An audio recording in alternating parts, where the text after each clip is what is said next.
ಇಡೀ ದಿನ ಚರ್ಚೆಗೆ ಕಾರಣವಾಗಿದ್ದು ಕಾಂಗ್ರೆಸ್ನ ಮುಖಂಡ BK ಹರಿಪ್ರಸಾದ್ ಅವರು ಕೊಟ್ಟಂತ ಹೇಳಿಕೆ.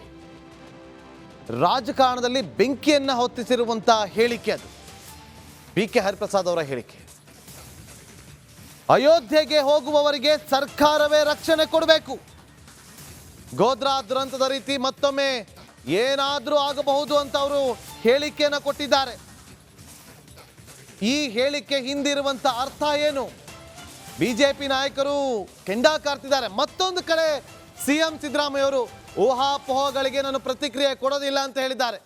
ಹಾಗಾದ್ರೆ BK ಹರಿಪ್ರಸಾದ್ ಅವರು ಏನಂತ ಹೇಳಿದ್ದಾರೆ, ಅದಕ್ಕೆ ಸಿಎಂ ಸಿದ್ದರಾಮಯ್ಯ ಅವರು ಏನು ಹೇಳಿದ್ರು ಕೇಳ್ಕೊಂಡು ಮಾಡೋಣ ಬನ್ನಿ. ಧಾರ್ಮಿಕ ಕಾರ್ಯಕ್ರಮ ಅಲ್ಲ, ಆದ್ರಿಂದ ಉನ್ಮಾದವನ್ನು ಮಾಡೋದು ಒಳ್ಳೆಯದಲ್ಲ. ಕರ್ನಾಟಕ ರಾಜ್ಯದಲ್ಲಿ ಸರ್ಕಾರ ಎಲ್ಲ ರೀತಿಯ ಕಟ್ಟೆಚ್ಚರಗಳನ್ನು ಸಹ ವಹಿಸ್ಕೊಳ್ಬೇಕು.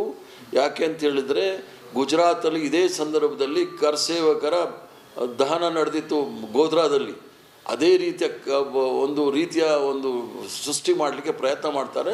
ಕರ್ನಾಟಕ ರಾಜ್ಯದಲ್ಲಿ ಯಾವುದೇ ರೀತಿಯ ಅಹಿತಕರವಾದ ಘಟನೆ ನಡಲಿಕ್ಕೆ ಅವಕಾಶ ಕೊಡಬಾರ್ದು. ಯಾರ್ಯಾರು ಅಯೋಧ್ಯೆಗೆ ಹೋಗ್ತಾರೆ ಅವ್ರಿಗೆ ಹೋಗ್ಲಿಕ್ಕೆ ಎಲ್ಲ ರೀತಿಯ ಬಂದೋಬಸ್ತನ್ನು ಮಾಡಿಕೊಡ್ಬೇಕಾಗತ್ತೆ. ಇಲ್ಲಾಂದರೆ ನಾವು ಮತ್ತೊಂದು ಗೋಧ್ರಾನ ಕರ್ನಾಟಕದಲ್ಲಿ ನೋಡ್ಲಿಕ್ಕೆ ಆಗೋದಿಲ್ಲ. ಸಂಪೂರ್ಣವಾಗಿ ನಾನು ಮಾಹಿತಿ ಜೊತೆ ಕೊಡಬಹುದು. ಕೆಲವು ಸಂಘಟನೆಗಳ ಪ್ರಮುಖರು ಕೆಲವು ರಾಜ್ಯಗಳಲ್ಲಿ ಹೋಗಿ ಭಾರತೀಯ ಜನತಾ ಪಾರ್ಟಿಯವ್ರಿಗೆ ಏನು ಪ್ರೇರೇಪಣೆ ಮಾಡಿದ್ದಾರೆ, ಪ್ರಚೋದನೆ ಮಾಡಿದ್ದಾರೆ ಅಂತ ಹೇಳ್ಬೋದು. ಅದನ್ನು ನಾನು ಬಹಿರಂಗವಾಗಿ ಹೇಳಲಿಕ್ಕಾಗೋದಿಲ್ಲ. ಮಾಡ್ತಾ ಇದ್ದಾರೆ, ಪ್ರಚೋದನಕಾರಿಯಾದ ಕೆಲಸಗಳಿಗೆ ಕುಮ್ಮಕ್ಕು ಕೊಡ್ತಾ ಇದ್ದಾರೆ. ಇದನ್ನು ನಿಲ್ಲಿಸಬೇಕು. ಎಲ್ಲ ರಾಜ್ಯದಲ್ಲೂ ಆಗಿದೆ. ಮೊನ್ನೆ ಒಡಿಸ್ಸಾದಲ್ಲಿ ಮೀಟಿಂಗ್ ಆಗಿದೆ 3 ದಿವಸದಲ್ಲಿ. ನೀವೇ ಸ್ವಲ್ಪ ಯಾರಾದರೂ ಇದ್ದರೆ ತಿಳ್ಕೊಳ್ಳಿ. ಅದು ಭಾರತೀಯ ಜನತಾ ಪಾರ್ಟಿಯ ಪದಾಧಿಕಾರಿಗಳನ್ನ ಕಾರ್ಯಕರ್ತ ಕರೆದಿ ಮಾತಾಡಿದ್ದಾರೆ. ಯಾರು ಮಾತಾಡಿದೆ ಅಂತ ವಿಚಾರಿಸ್ಕೊಳ್ಳಿ. ಆಮೇಲೆ ಬಂದು ನಾನು ಕೇಳಿ ನಾನು ಹೇಳ್ತೀನಿ ಅವ್ರು ಏನು ಹೇಳಿದ್ದಾರೆ. ಇದು ಧಾರ್ಮಿಕ ಅನುಮಾನಗಳು ತಾನೆ ಸರ್. ಅನುಮಾನಗಳಿಗೆಲ್ಲ ಉತ್ತರ ಕೊಡಲ್ಲ ಸರ್. BK ಹರಿಪ್ರಸಾದ್ ಹೇಳಿರೋದು ಅನುಮಾನಗಳಿಗೆ ಉತ್ತರ ಕೊಟ್ಟರೆ ಪ್ರಯೋಜನ ಇಲ್ಲ. ಊಹೆಗಳಿಗೆ ಅನುಮಾನಗಳಿಗೆ ಇಲ್ಲ. ಅನುಮಾನಗಳು ತಾನೆ ಸರ್. BK ಅನುಮಾನಗಳಿಗೆಲ್ಲ ಉತ್ತರ ಕೊಡಲ್ಲ ಸರ್. BK ಹರಿಪ್ರಸಾದ್ ಹೇಳಿರೋದು ಅನುಮಾನಗಳಿಗೆ ಉತ್ತರ ಕೊಟ್ಟರೆ ಪ್ರಯೋಜನ ಇಲ್ಲ.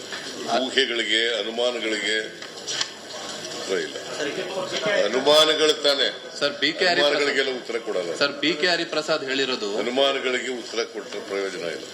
ಊಹೆಗಳಿಗೆ ಅನುಮಾನಗಳಿಗೆ ಇಲ್ಲ.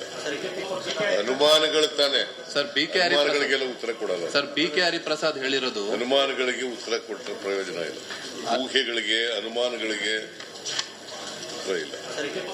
ಅನುಮಾನಗಳು ತಾನೆ. ನೋಡಿ, ಇಲ್ಲಿ BK ಹರಿಪ್ರಸಾದ್ ಅವರು ಈ ರೀತಿಯಾಗಿ ಹೇಳಿಕೆಯನ್ನು ಕೊಟ್ಟಿದ್ದಾರೆ ಅಂತಂದ್ರೆ ಅದು ಅನುಮಾನ ಆಗಿರ್ಬೋದು, ಏನೇ ಆಗಿರ್ಬೋದು. ಯಾವುದೋ ಒಂದು ಹುಸಿ ಬಾಂಬ್ ಕರೆ ಬಂದ್ರೆ ಸಾಕು, ಪೊಲೀಸರು ಅಲರ್ಟ್ ಆಗ್ತಾರೆ, ಸರ್ಕಾರ ಅಲರ್ಟ್ ಆಗುತ್ತೆ, ತಕ್ಷಣ ಹೋಗಿ ಅಲ್ಲಿ ಏನಾಗಿದೆ ಅಂತೇಳಿ ಚೆಕ್ ಮಾಡುವಂತ ಕೆಲಸವನ್ನ ಮಾಡುತ್ತೆ.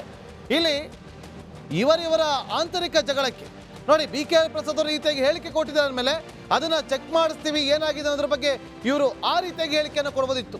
ಊಹಾಪೋಹಗಳಿಗೆ ಅನುಮಾನಗಳಿಗೆ ಪ್ರತಿಕ್ರಿಯೆ ಕೊಡೋದಿಲ್ಲ. ಬೇಡ, ಪ್ರತಿಕ್ರಿಯೆ ಬೇಕಾಗಿಲ್ಲ. ಯಾವ ಕ್ರಮವನ್ನು ತೆಗೆದುಕೊಳ್ತಾರೆ? ಏನಾದ್ರೂ ಘಟನೆ ಆದರೆ ಯಾರು ಹೊಣೆ ಹೊರ್ತಾರೆ? ಮುನ್ಸೂಚನೆ ಕೊಟ್ಟಿದ್ದಾರೆ ಅಲ್ವಾ? ಏನಾಗುತ್ತೆ ಅನ್ನೋದು ಬಹಳ ಕುತೂಹಲಕಾರಿಯಾಗಿರುವಂಥದ್ದು.